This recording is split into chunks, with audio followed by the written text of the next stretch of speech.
21절까지 찾으신 줄 알고 한 절씩 저와 함께 교독하시겠습니다.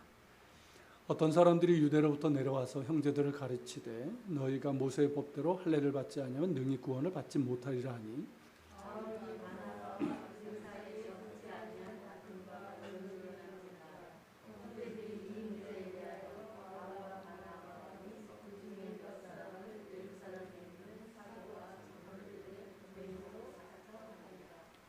그들이 교회의 전송을 받고 베니게와 사마리아로 다니며 이방인들이 주께 돌아온 일들을 말하여 형제들을 다 기쁘게 하더라.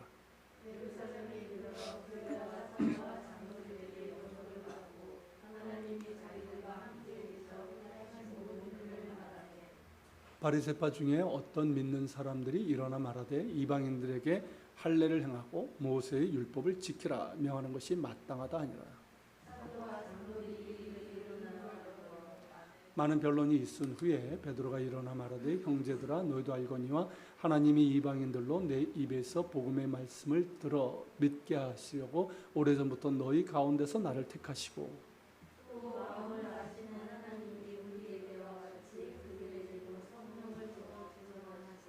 믿음으로 그들의 마음을 깨끗이 하사 그들이나 우리나 차별하지 아니하셨느니라.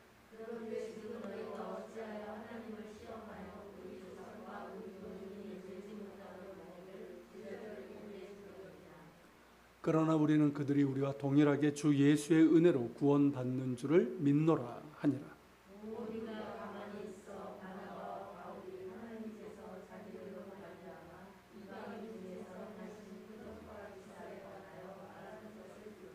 말을 마침에 야고보가 대답하여 이르되 형제들아 내 말을 들으라.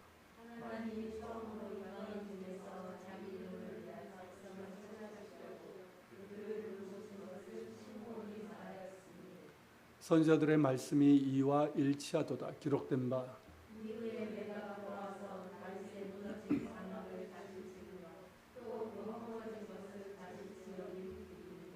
이는 그 남은 사람들과 내 이름으로 일컬음을 받는 모든 이방인들로 주를 찾게 하려 함이라 하셨으니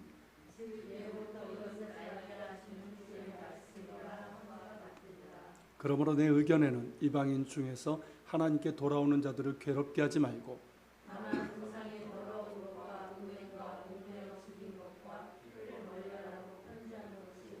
다 같이 이는 예로부터 회당에서 그 글을 읽음이라 하더라. 아멘. 오늘 본문 사도행전 15장에는 교회 역사에서 굉장히 중요한 사건이 기록되어 있습니다. 이방인 신자들 그리고 이제 이방인 선교와 관련된 매우 중요한 회의가 이제 예루살렘에서 열렸는데 이를 이제 예루살렘 공회 또는 예루살렘 공의 공회의 이런 식으로 이제 부르고요. 혹은 또 예루살렘 사도 회의라고도 부릅니다. 공회 또는 공회란 전체 교회 대표자 회의입니다.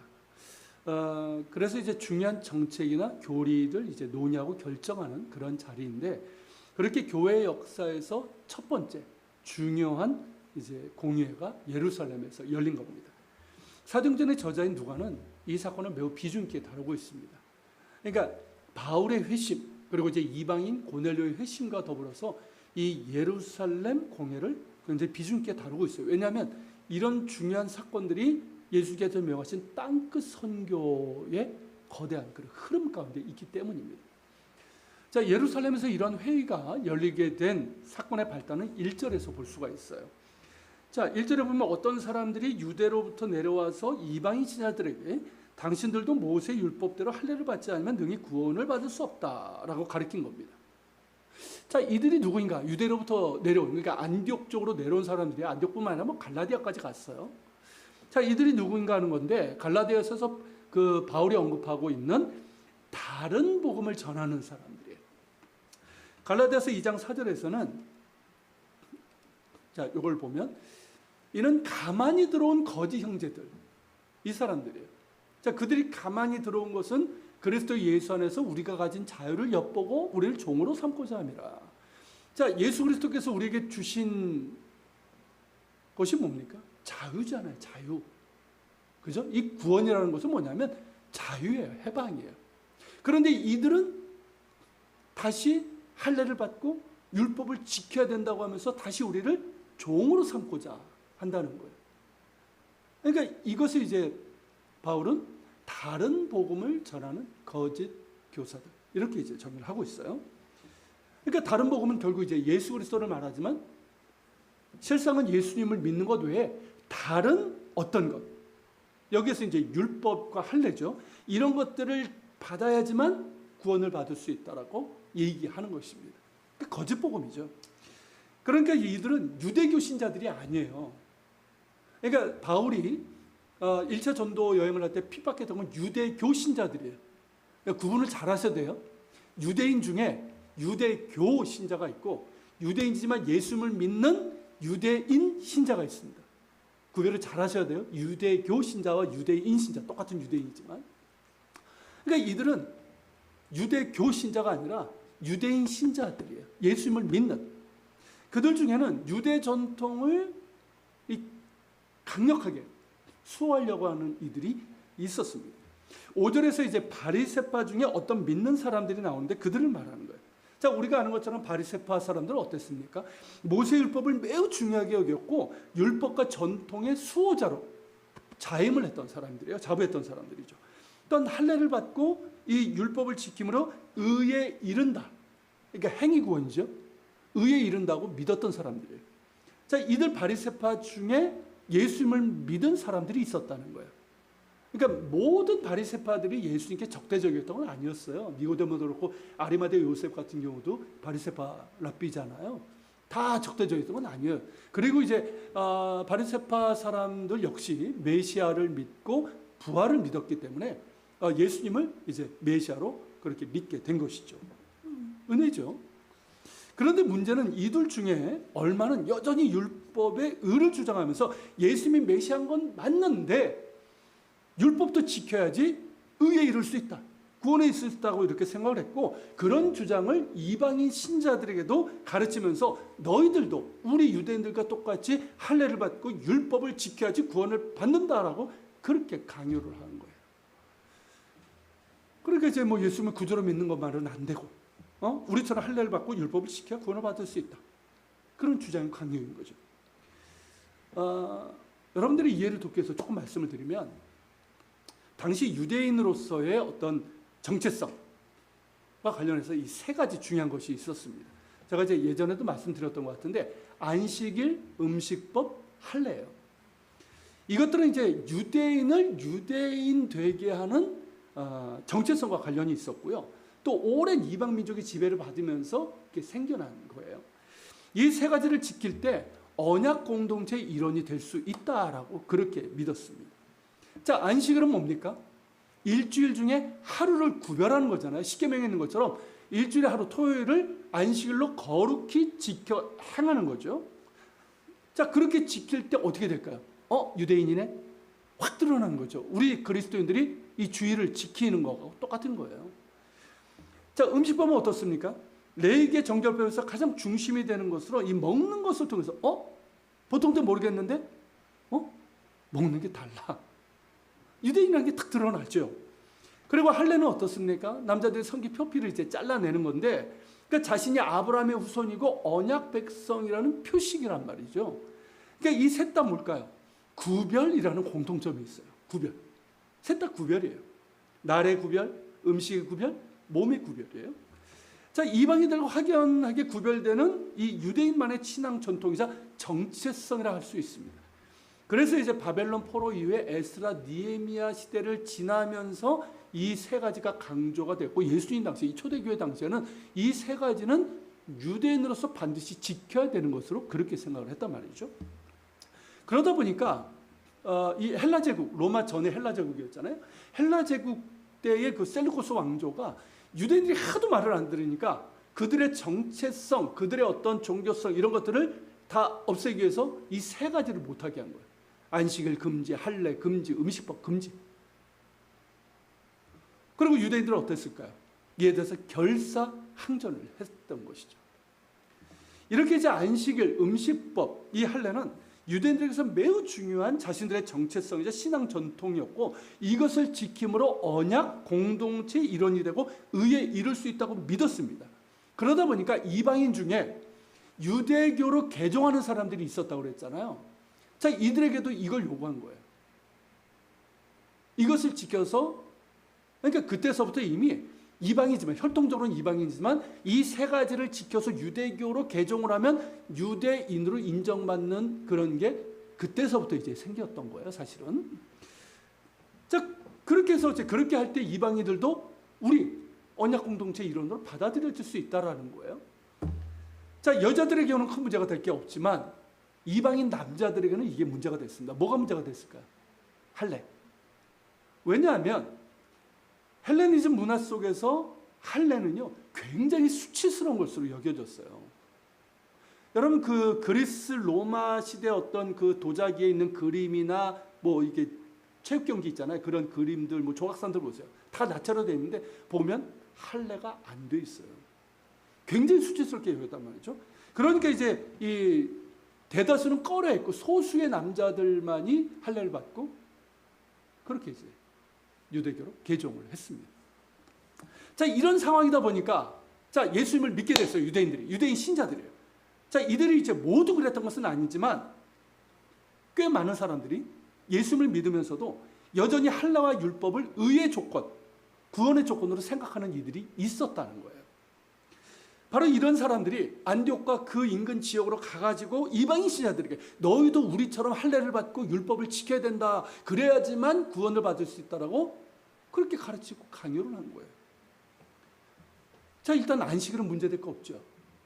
이방인들도 어떻습니까? 예수 믿고 나면 그땐 다 뭐 안식일 토요일을 지켰으니까 거기서 예배 드리고, 그리고 이제 초대교회 때는 안식일뿐만 아니라 주님께서 부활하신 안식일 다음 날 주일이죠. 주일도 성찬 중심으로 예배를 드렸거든요. 일주일에 이틀을 예배를 드렸던 거예요. 그러니까 뭐 문제될 게 없어요. 그런데 이제 음식법과 할례는 좀 다른 문제였습니다. 자, 일단 음식법은요, 레위기에 있는 정결법 중에 중심에 있는 것입니다. 그래서 이제 유대인들은 정결법에 따라서 정한 것과 부정한 것들로 나누죠. 그리고 뭐만 먹습니까? 정한 음식, 정결한 음식만 먹습니다. 자, 육축으로는 뭐가 있죠? 굽이 갈라지고 되새김질 하는 것, 소, 양, 뭐 이런 것들이에요. 그리고 조류에는 맹금류를 제외한 것들은 다 됩니다. 그리고 어류의 경우는 뭐만? 비늘이 있는 것만 됩니다. 곤충은 메뚜기 등 일부는 허용이 됐고 파충류는 금지됐습니다. 자, 보수적인 유대인 신자들은 이방인 신자들에게 이렇게 이제 음식법을 강요한 이유가 뭐냐면, 이게 율법에 부정하다는 것을 아무렇지도 않게 먹는 것이 극도로 혐오스럽기 때문이에요. 그리고 이렇게 부정한 음식을 먹는 그들과 같이 식탁을 같이 하면 어떻게 될까요? 자신들도 부정해진다라고 생각을 했기 때문입니다. 그런데 예수님께서는 음식으로 너희가 부정해지는 것이 아니라 너희 안에는 죄 때문에 부정해진다고 하셨음에도 불구하고 그랬다는 거예요. 이 음식 문화의 수수께끼라는 명저자 베스트셀러를 쓴 문화인류학자 마빈 해리스의 지적인데, 그 책 한번 읽어보십시오. 지금도 아마 나오고 있을 거예요. 음식 문화의 수수께끼. 굉장히 재밌게 썼습니다. 근데 그 책에서 이제 주장하듯이 음식은 그냥 단지 먹는 게 아니에요. 우리가 음식을 그냥 먹는 거라고 생각하는데 그렇지 않습니다. 이 음식에는 자신들의 오랜 전통과 문화, 종교, 정체성이 담겨 있고요. 그 지역의 산물과도 깊은 관련이 있습니다. 괜히 그걸 먹는 게 아니에요. 그래서 음식 문화는요, 쉽게 바뀌질 않습니다. 지금도 보십시오. 다 서구화됐죠. 자, 의식주 중에 옷, 한복 입으신 분들 없잖아요. 다 서구화됐어요. 한복은 언제 있으니까? 명절 때. 요즘 명절도 잘 안 입어요. 아니면 저 경복궁 이런 데 갈 때 할인해 주니까. 집도 어떻습니까? 혹시 한옥에 사시는 분이 있어요? 다 서구화됐고, 한옥이라고 해도 겉만 한옥이지 안에는 다 서구화, 현대화되어 있단 말이죠. 다 바뀌었는데 음식은 어떻습니까? 여전히 보수적이에요. 여전히 우리는 뭘 먹습니까? 밥을 먹죠. 한국 사람에게서 밥은 뭡니까? 쌀밥이에요. 여전히 인식이 그래요. 쌀밥에 김치, 뭐 반찬, 그리고 이제 국이나 찌개, 이런 게 있는 게 한국 사람들이 생각하고 있는 밥이에요. 그래서 실컷 이제 다른 거 막 먹였는데 밥 먹고 싶다, 뭐 이런 얘기 하잖아요.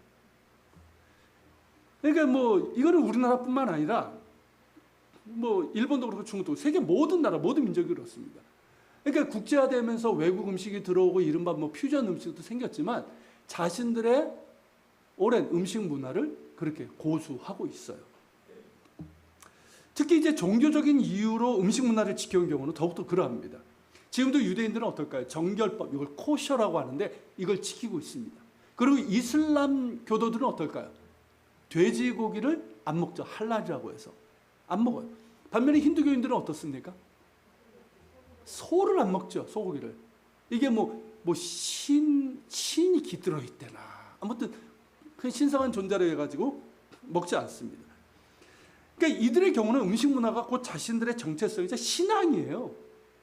그러다 보니까 가능한 철저하게 지키려고 하고 있고, 만약에 외부에서 이 자신들이 이제 부정하다고 생각하는 음식을 강요하면, 먹기를 강요하면 어떻게 될까요? 투쟁을 서슴지 않습니다. 쉬운 문제가 아니에요. 당시 유대인들은 율법에 따라 정한 음식만 먹었고, 그런 것들에게 부정한 음식을 꺼리낌 없이 먹고 심지어 피를 먹는 행위까지 하는 이방인들을 매우 혐오스럽게 생각을 한 거예요. 특히 이방인들이 먹는 고기는 어떨까요? 대부분이 신전에 바쳐진 제물들이에요. 우리나라도 예전에 그러지 않았습니까? 고사, 돼지, 그죠? 고사 지내고 제사 지내면 그날은 고기 먹는 날, 맛있게 먹는다. 이렇게 있었단 말이에요. 예전에 더 그랬어요. 예전에 뭐 먹을 게 얼마나 있었다고요. 그러다 보니까 더욱더 혐오를 했고 이방인과의 식사 교제를 꺼려했단 말이죠. 그러니까 뭐 비즈니스나 어떤 그런 관계라면 모를까 하지 않으려고 했어요. 이런 유대인들의 음식에 대한 태도와 생각은 예수님을 믿은 후에도 크게 달라지지 않았습니다. 유대인들 자신의 경우는 뭐 예전에 정결법에 따라서 그렇게 음식을 먹는 거 문제될 거 없어요. 자기들은. 그렇죠? 그런데 문제는 이제 이방인 신자들에게도 이런 음식법을 따라야 된다라고 이제 주장을 하고, 심지어 그래야지만 구원을 받을 수 있다고 얘기하니까 이게 문제인 거예요. 먹는 것 자체는 문제가 없어요. 할례도 마찬가지죠. 유대인 자신들에게는 그것이 이제 전통이고 관습이라 상관이 없지만, 물론 그것을 이제 의의 조건으로 주장할 때는 이게 문제가 되지만 그 자체로 문제가 될 게 없죠. 이방인 신자들도 할례를 받아야지만 구원을 받을 수 있다고 주장하니까 이게 문제가 되는 것이죠. 자, 이로 인해서 안디옥에서는 이 바울 및 바나바, 그리고 이제 이들 사이에 적지 않은 이 변론과 다툼, 논쟁이 벌어졌습니다. 그럴 수밖에 없죠. 자, 바울과 바나바는 항상 뭘 전했습니까? 예수 그리스도의 은혜로 구원받는 이 복음을 전했단 말이죠. 율법의 행위가 아니라, 할례가 아니라 오직 예수 그리스도 안에 나타난 하나님의 은혜로만 구원받을 수 있음을 늘 전했단 말이죠. 그러니까 이걸 강조한 거예요. 갈라디아서 그가 이제 강조하는 거 이때쯤 썼거든요. 갈라디아서. 그러니까 이제 예수 그리스도를 믿는 믿음으로 의롭다함을 얻는 것이고 십자가에 나타난 하나님의 은혜로 우리가 구원을 받는 것이지, 율법과 할례 이런 행위로 우리가 의에 이루는 것이 아니다라는 거죠. 그런 거를 전하는 사람들은 다른 복음을 전하는 거짓 교사들이라고. 그러니까 이 둘 사이에 적지 않은 다툼과 논쟁이 벌어졌고, 이로 인해서 어떻게 됐을까요? 교회가 혼란스럽고 분열될 지경계까지 이르게 된 거예요. 이에 이제 안디옥 교회는 이 문제를 예루살렘 교회, 거기가 이제 최고의 이제 기관이라고 할 수 있으니까 사도들에게 상정을 하기로 합니다. 그래서 이제 교회 역사상 최초의 공회가 예루살렘에서 열리게 된 거예요. 자, 바울과 바나바 일행은, 자, 지도에서 보시는 것처럼, 자, 보세요. 저기 안디옥 있죠? 수리아. 저기서부터 쭉 육로로 내려왔죠. 그래서 베니게, 페니키아, 지금의 레바논 지역입니다. 거기를 거쳐서 사마리아를 거쳐서 예루살렘으로 내려왔어요. 자, 이 길로 내려온 이유가 뭐냐면, 뭐 직선거리에서 제일 빠르기도 하지만 저 지역에 교회들이 있었기 때문에, 교회들이 세워진 거예요. 그리고 저 지역은 헬라파 유대인들, 그러니까 덜 보수적인, 덜 배타적인 헬라파 유대인들 교회였기 때문에, 자, 바울과 바나바가 그 지역 그 교회들 이제 거치면서 이걸 전한 거예요. 우리가 전도 여행을 할 때 하나님께서 이방인들 가운데 얼마나 많은 이적과 기사를 행하셔서 그들이 주께 돌아왔는지 이걸 전한 거예요. 그러니까 그들도 이제 함께 기뻐하면서 하나님께 영광을 돌렸습니다. 그리고 마침내 예루살렘에 도착을 했어요. 자, 예루살렘에서도 사도들과 장로들의 이제 뜨거운 환영을 받게 됩니다. 그리고 바울 일행은 하나님께서 자신들과 함께 하셔서 행하신 모든 일들을 말했고 함께 기뻐했습니다. 여기까지는 좋았어요. 그런데 바리새파 중에 예수님을 믿게 된 사람들이 반론을 제기했습니다. 안디옥에서 다른 복음을 전한 이들과 같은 부류예요. 자, 이들 강경론자들은 이방인 신자들도 할례를 행하고 모세 율법을 지키라고 명하는 것이 마땅하다고 주장을 했습니다. 이에 사도들과 장로들이 이제 의논하기 위해서 회의를 소집을 했습니다. 공회가 정식으로 열린 거죠. 자, 사도들의 입장에서 이 문제를 빨리 정리할 필요가 있었습니다. 왜냐하면 잘 생각해 보세요. 자, 우선 도처에 지금 이방인들 신자들이 늘어나고 있습니다. 지금 엄청나게 늘어나고 있어요. 반면에 이 예루살렘과 유다 지역에서의 유대인 신자들은 어떻을까요?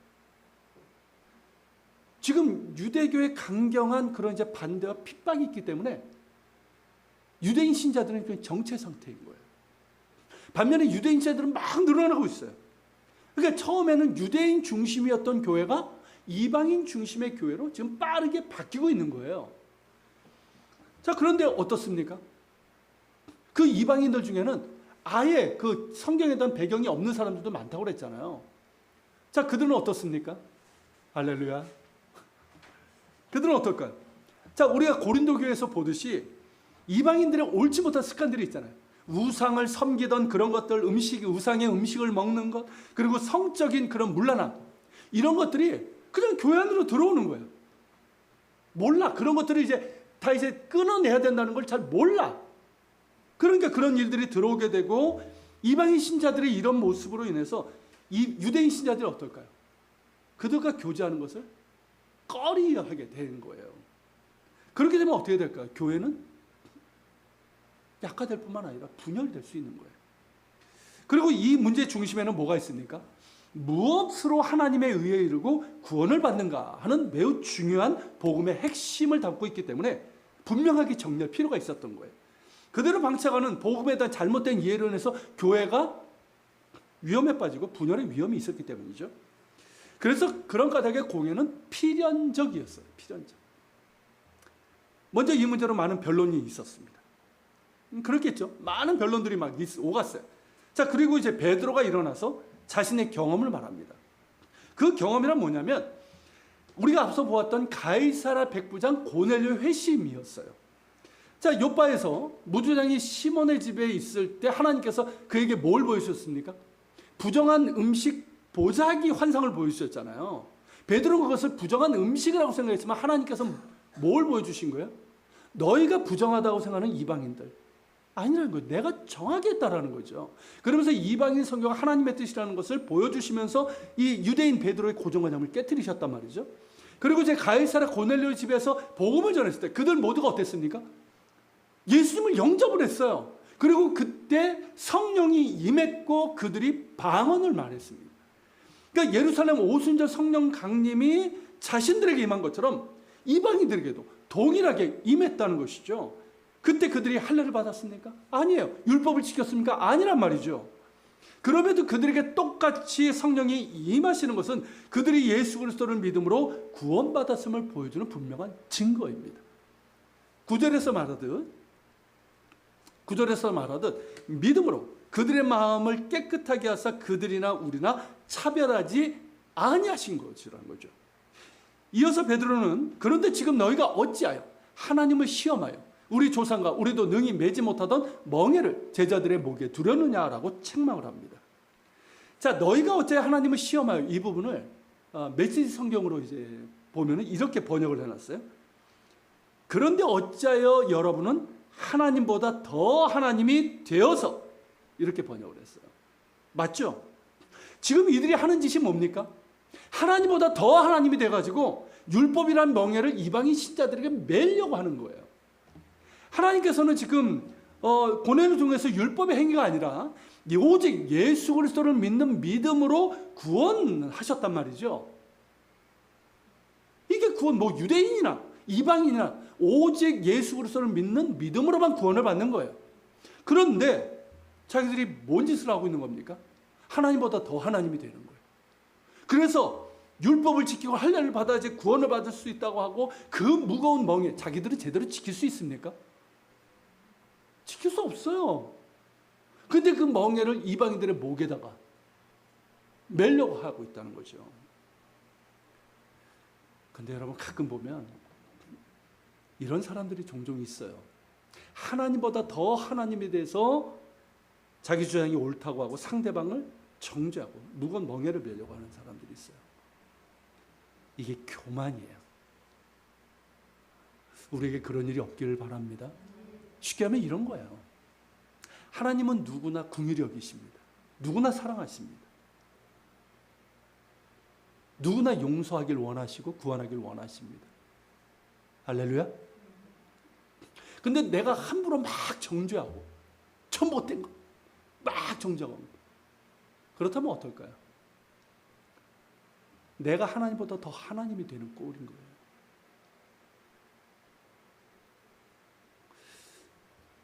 우리가 하나님의 은혜 가운데 있어야 되는 이유가 바로 여기 있어요. 하나님의 은혜를 알면 그렇게 할 수가 없어요.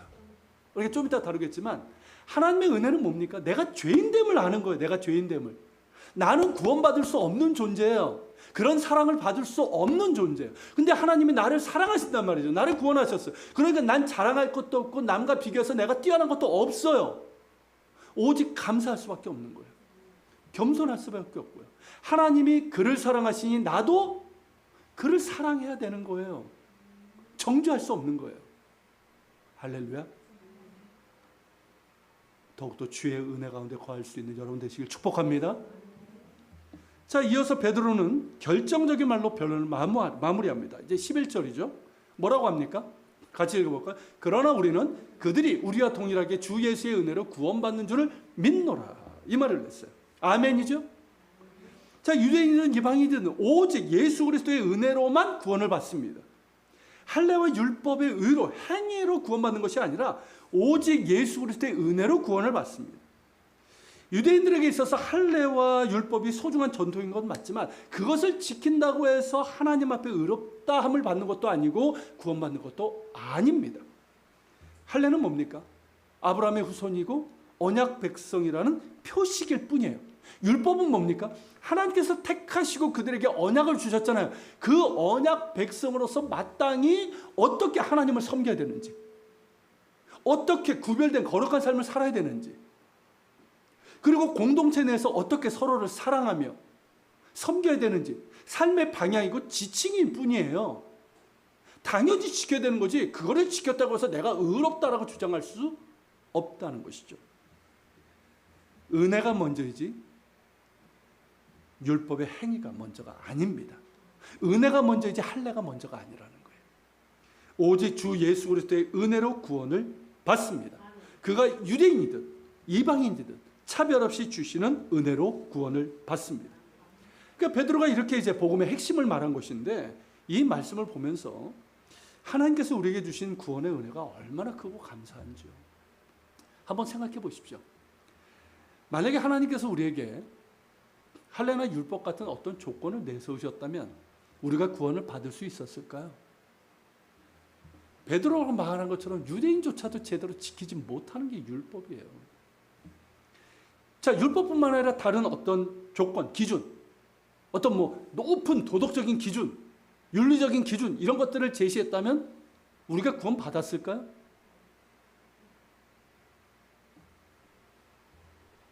과연 하나님 앞에 우리가 의롭다함을 받을 수 있는 그 무엇이 있을까요? 우리 안에? 내 안에 말이에요. 하나님 보실 때 내 안에 선한 것이 있을까요? 야, 너 참 선하구나. 의롭구나. 그래서 내가 구원해야 되겠구나. 이게 있냐고요, 내 안에? 없어요. 근데 많은 사람들이 있다고 착각을 해요. 없어요. 그건 내 기준이지. 거룩하신 하나님 기준에서 보면 모두가 죄인일 뿐이에요. 그 안에 선한 게 하나도 없어요. 하는 생각이라고는 어떻게든 하나님과 뜻과 반대되는 길로 가는 것이지 아니란 말이죠. 조금 더 선한 것이 없고 의롭다고 할 만한 것이 아무것도 없습니다. 그러기에 우리의 구원이 너무나 감사한 것이고 하나님의 은혜가 너무나도 큰 거예요. 우리가 앞서 찬양한 것처럼 하나님의 은혜로 있을 데 없는 자 왜 구속하여 주는지 나는 알 수 없도다. 이게 우리의 고백이에요. 있을 데 없는 자는 옆 사람이 아니라 누구다? 나예요, 나. 하나님의 은혜로 있을 데 없는 자, 이 죄인을 조금도 선한 것도 의롭다 할 것도 없는 있을 데 없는 자를, 이 죄인을 예수 그리스도를 믿음으로 구원받아 의롭다함을 받게 된 것은 오직 하나님의 은혜입니다. 예수 그리스도께서 십자가에서 이루신 의 때문에 내가 의롭다 여김을 받는 거예요. 하나님 앞에서. 여러분, 율법이 있는 곳에 은혜가 있다라고 얘기를 해요. 죄가 있는 곳에 은혜가 있다고 얘기합니다. 이 말은 율법으로서는 구원에 이룰 수 없고요, 행위로는 구원에 이룰 수 없고, 오직 내가 죄인임을 깨닫고 하나님 앞에 죄의 회개를 하면서 예수 그리스도를 믿을 때, 예수 그리스도의 은혜를 믿을 때 구원을 받는다는 거예요. 은혜를 찾는 자는 구원을 받습니다. 예수 그리스도를 통해서 베푸신 하나님의 은혜를 믿는 자는 구원을 받습니다. 영원한 삶을 살아갈 수가 있는 거예요. 하나님 나라를 유업으로 받을 수 있는 거예요. 여러분, 우리가 살아간다는 게 뭡니까, 여러분? 많은 사람들이 막 살죠. 열심히 살죠. 뭔가를 막 추구하면서 살죠. 근데 여러분 생각해 보세요. 우리가 살아간다는 거, 나이가 든다는 건 뭘까요? 죽음과 가까워진다는 뜻이에요. 맞죠? 그러면 여러분 한번 인생에 대해서 단순해지는 거예요. 그렇죠? 우리가 죽음이라는 걸 딱 생각을 하면 단순해지는 거예요. 뭐가 중요할까요? 그 죽음 앞에서 내가 구원받아 영생에 들어가는 거예요. 내가 구원받아서 하나님 나라에 들어가는 거예요. 할렐루야? 이것보다 중요한 게 뭐가 있습니까? 돈 억만 벌어서 뭐 하려고요? 출세하고 권력 잡으면 뭐 하려고요?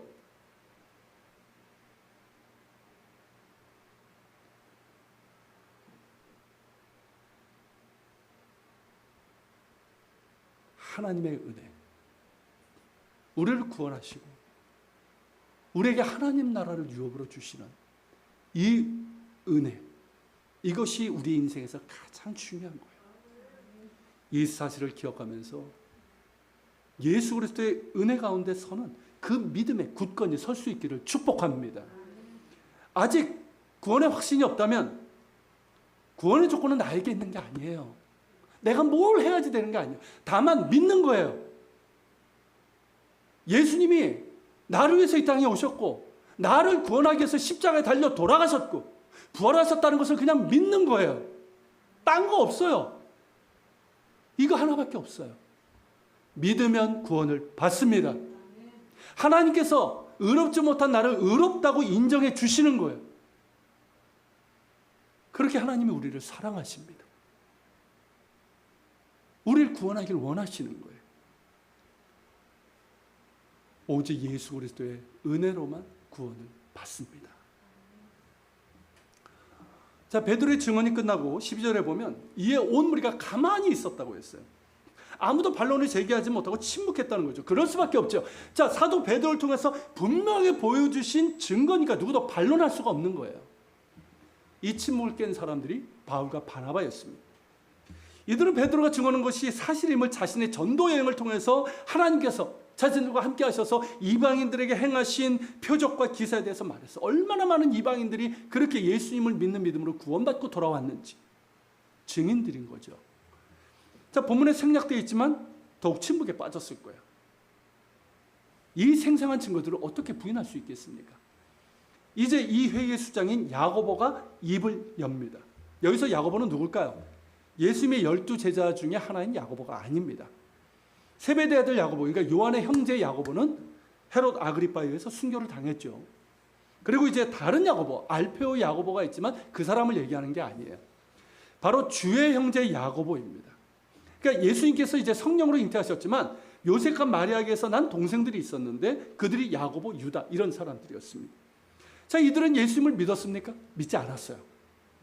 예수님을 믿지 않았고 예수님 미쳤다라고 막 예수님이 막 복음 전하고 있는데 거기 가가지고 우리 형이 미쳤다고 막 그랬던 사람들이에요.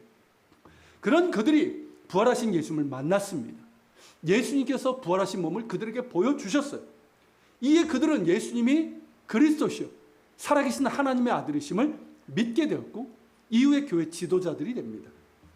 12제자는 아니었지만 사도로 불렸고, 특히 야고보는 베드로가 이제 탈옥한 후에 이제 그 피해서 이제 다른 지역을 순회하면서 이제 전도하게 되잖아요.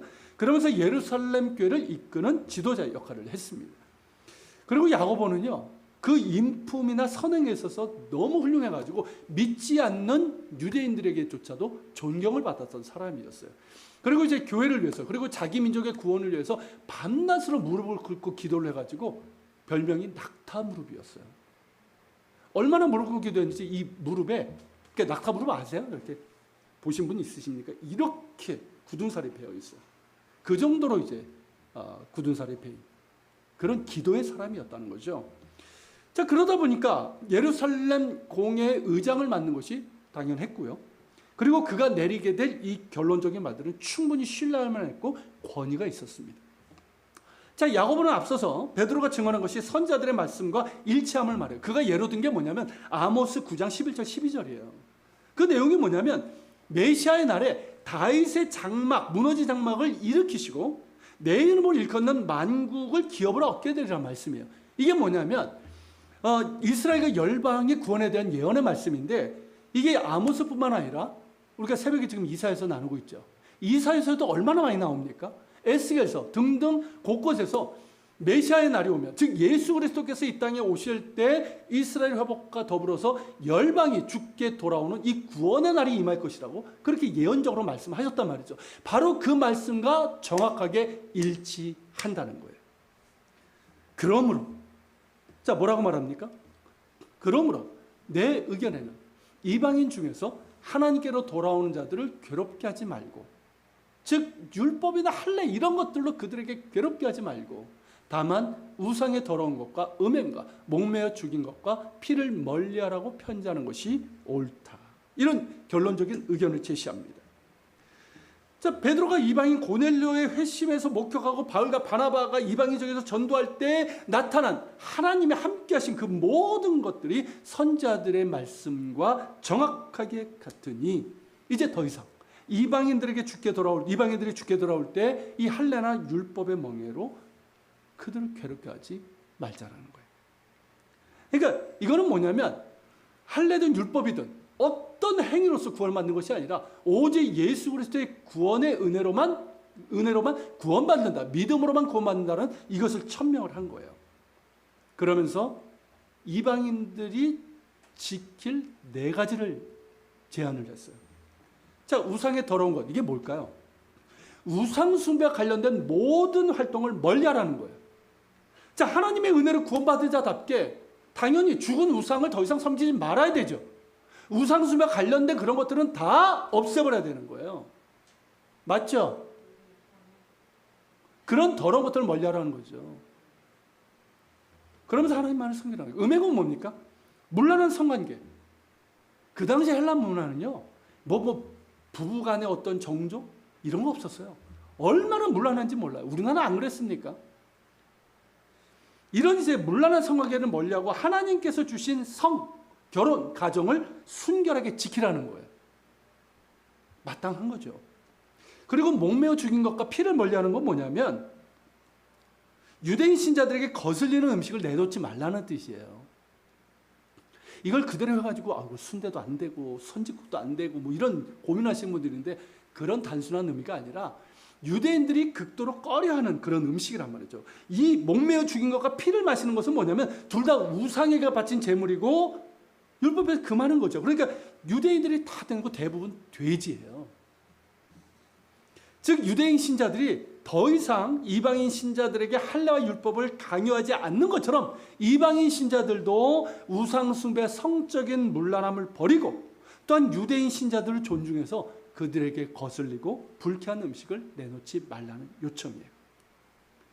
주 예수의 은혜로 믿는 믿음으로 구원받는다는 이 복음의 핵심과 더불어서 이방인들 역시 뭘 요구한 겁니까? 하나님 앞에 구별된 거룩한 삶을 살아가라는 거예요. 그리고 이방인과 유대인들이 서로 존중할 것을 요청을 한 겁니다. 매우 현명하고 하나님께서 기뻐하실 만한 그런 결론적인 제안이에요. 구원과 관련한 논쟁을 정리함으로써 이방 선교에 대한 하나님의 뜻을 확정을 한 거예요. 그죠? 굉장히 중요한 결정이잖아요. 아울러서 유대인과 이방인들이 서로를 교제할 수 있는 길을 제시한 거예요. 유대인 신자들도 이제 더 이상 어떻게 됩니까? 할례 율법으로 이제 이런 것들을 이제 내세워가지고 이방인 신자들을 정죄하거나 그들에게 강요하거나 그걸 핑계로 해서 그들과 교제하는 것을 멀리해서는 안 됩니다. 그리고 이방인 신자들 역시 어떨까요? 오직 주 예수 그리스도의 은혜로 구원받았음을 감사하면서 하나님 앞에 구별된 거룩한 삶을 살아가야 되고, 그리고 유대인들이 불쾌하는 그런 음식을 내놓지 않는, 그들 앞에서 말이에요, 내놓지 않는 그런 존중의 태도를 보여서 유대인들과의 이 식탁의 교제를 이어가라는 요청이기 때문입니다. 이런 하나님 앞에 구별된 거룩한 삶과 상호 존중의 태도는 우리가 지켜야 될 중요한 덕목입니다. 당연히 우리 그리스도인들은 우상의 더러운 것들을 멀리해야 됩니다. 성적인 순결과 결혼과 가정의 순결 마땅히 지켜야 합니다. 하나님께서 디자인하시고 축복하신 순결하고 복된 가정을 만들어 가야 합니다. 또한 서로를 존중하는 성숙한 관계가 있어야 돼요. 제가 유대인 이야기를 조금 더 하면, 제가 이스라엘에 목회할 때 아시는 것처럼 뭐 한인들이 중심이었지만 유대인 신자들, 유대인 교인들이 함께 예배를 드렸어요. 자, 유대인 신자들 가운데는요, 이 음식에 대해서 관대한 이들이 있는가 하면, 뭐 우리 김치도 먹고 뭐 이렇게 개의치 않고 먹는 사람들이 있는가 하면, 이 유대인 이 음식법, 이 코셔를 가능한 지키려고 하는 사람들도 있습니다. 근데 우리가 이제 애찬을 하잖아요. 주일날 애찬을 하면은 한국 음식이란 말이죠. 그럼 미안할 때가 참 많아요. 우리는 와 해장국이다, 막 김치찌개다, 막 다 좋아하는데 그 사람들은 좀 미안한 거죠. 그러면서 이제 음식을 알려줘요. 이 재료가 뭐가 들어갔는지. 그리고 육류의 경우는 가능한 소고기, 닭고기를 쓰려고 애를 썼습니다. 그리고 가끔 돼지고기를 먹을 때 있어요. 이게 뭐 바비큐 이런. 그러면 이제 알려주고, 그리고 유대인들이 먹을 수 있는 다른 육류도 같이 준비를 했습니다. 주로 이제 양고기였는데 한인들이 더 좋아했죠. 어쨌든 그렇게 이제 유대인 신자들 역시 그런 배려에 고마워했고, 우리가 먹는 음식을 불쾌하지 않았어요. 우리도 이제 서로 그들을 존중을 하고 그들도 우리를 존중한 거면서 그렇게 식사의 교제를 나눴던 거예요. 그러면서 이제 관계가 성숙해지고 공동체도 어떨까요? 더 성숙해질 수 있는 거죠. 음식뿐만 아니라 다 그렇습니다, 여러분.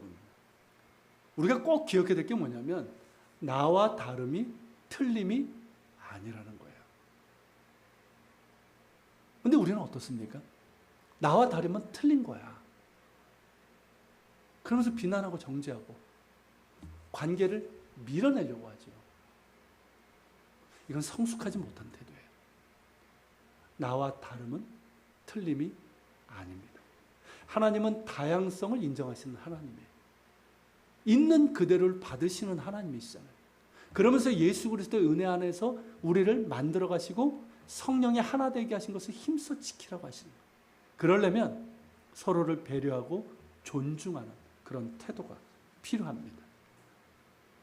여러분, 우리의 관계도 그렇게 성숙하게 발전시켜 나갈 수 있길 바랍니다. 자, 마지막으로 저는요, 이런 예루살렘 공회를 보면서 하나님께서 그들과 함께 하시는 가운데 이루어진 성령의 역사라는 것을 다시 한번 보게 돼요. 자, 대립과 갈등, 분열의 위험을 지혜롭게 잘 정리하고 매듭을 지은 거예요. 이로 인해서 이방인 선교와 관련된 큰 걸림돌이 제거가 된 것이고요. 교회가 이제 본격적으로 이방인 선교에 매진하게 됩니다. 더불어서 이러한 결론이 있기 위해서 하나님께서 사용하신 사람들의 면모를 주목할 필요가 있다고 생각합니다. 이미 본 것처럼 베드로, 바울과 바나바, 그리고 야고보, 이들은 어떤 사람들이었습니까? 성령의 인도하심과 말씀하심에 민감하고 듣고자 했고 순종했던 사람들이었어요. 이들 역시 유대인들입니다.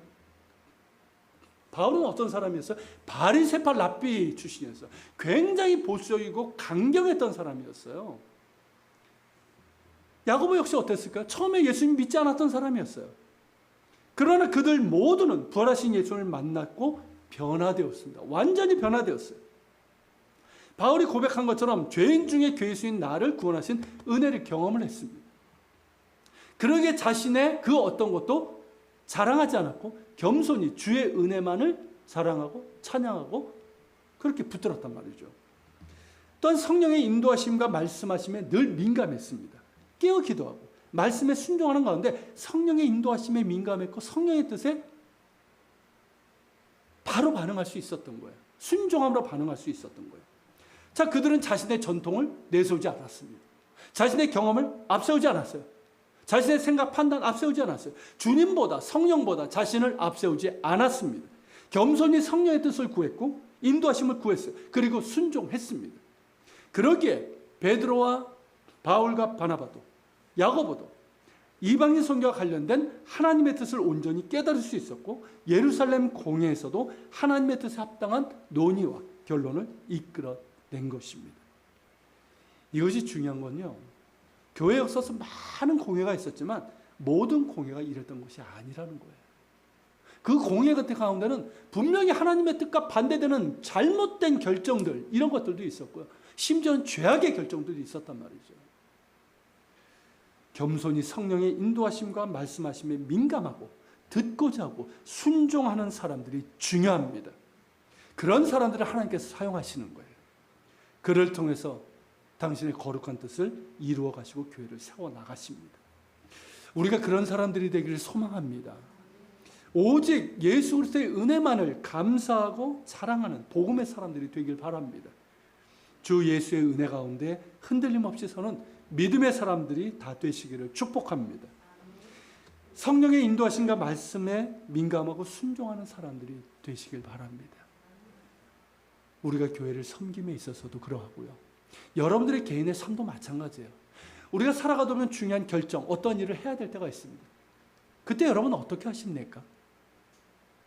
그 문제들, 그 결정들 주님 앞에 내려놓습니까? 주님의 뜻을 구하고 있습니까? 그러면서 주님의 뜻에 민감하고 그 뜻에 순종하는 그런 모습입니까? 아마 그렇지 못한 모습이 더 많을 수도 있어요. 그것이 아니라 정말 성령의 뜻에 구하고, 성령의 뜻을 구하고 그 인도하심에 우리가 민감하고 무엇보다 순종함으로 반응하는 그런 사람들 될 수 있기를 축원합니다. 자, 오늘은 찬양을 생략하고요, 시간이 좀 됐으니까 우리 말씀 기억하면서 같이 기도하는 시간을 갖도록 하겠습니다. 말씀을 기억합시다. 먼저 우리가 감사 기도 드렸으면 좋겠어요. 차별 없이, 우리의 어떤 조건을 보신 것이 아니라 차별 없이 오직 예수 그리스도를 믿는 믿음으로만 우리를 구원하신 하나님의 은혜에 우리가 감사하며 겸손히, 하나님, 그렇게 겸손히 하나님의 은혜만을 찬양하게 하시고 누구도 우리가 차별하지 않도록 도와주시옵소서. 그리고 주님, 우리 역시 베드로, 바울, 바나바, 야고보처럼 성령의 인도하심과 말씀하심에 민감하고 순종하는 사람이 되길 원합니다. 내 삶에 있어서도 그런 사람들이 되길 원합니다. 교회를 섬김에 있어서도 그러하게 하시고, 그래서 우리를 사용하여 주시옵소서. 우리 같이 기도하며 주님 앞에 나갑니다. 살아계신 하나님, 도시고 붙잡아 주시길 원합니다. 우리를 구원하신 하나님의 은혜를 찬양합니다. 정말 아버지 하나님, 우리의 어떤 행위, 그런 것이 아니라 오직 하나님은, 오직 예수 그리스도를 믿는, 십자가에 나타난 하나님의 은혜를 믿는 그 믿음으로 우리를 구원하신 하나님의 은혜에 감사드립니다. 우리에게 어떤 조건이 아니라 차별 없는 은혜로 우리를 구원하시고 우리를 하나님의 자녀로 구원하신 하나님 감사합니다. 이 구원의 은혜에 감사합니다. 더욱더 아버지 구원의 은혜에 머물 수 있는 우리가 될 수 있도록 도와주시고, 떠나버린 야고보가 제안한 것처럼 우리가 하나님 앞에 정말 아버지 구별된 자로 우상의 더러운 것과 음행을 아버지 멀리하게 하시고 또 서로를 존중하며 회개하는 남자 스스로 관계를 이루어갈 수 있도록 도와주시길 원합니다. 또한 살아계신 하나님, 우리가 아버지 이들처럼 성령의 인도하심에 떠나며 말씀하시며 민감하고 떠나며 순종하며 그렇게 아버지 할수 있는 저희들에게 원합니다. 주님 성취하소서. 우리 자신의 삶에 있어서 어떤 중요한 결정들, 이런 것들을 하면서 먼저 주님 앞에 무릎 꿇고 아버지 성령의 인도하심을 구하며 그 인도하심을 민감하며 또 순종으로 반응할 수 있는 우리가 될 수 있도록 주님께 주시길 원합니다. 아버지 믿는 자에게 믿음을 주시고 또 은혜를 베풀어 주시고 하나님께 주시고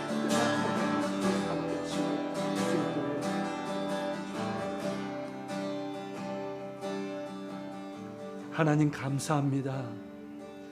도무지 선한 것도 의로운 것도 없는 저희들, 오직 예수 그리스도를 믿는 믿음으로 구원해 주신, 차별 없이 주신 이 은혜에 감사를 드립니다.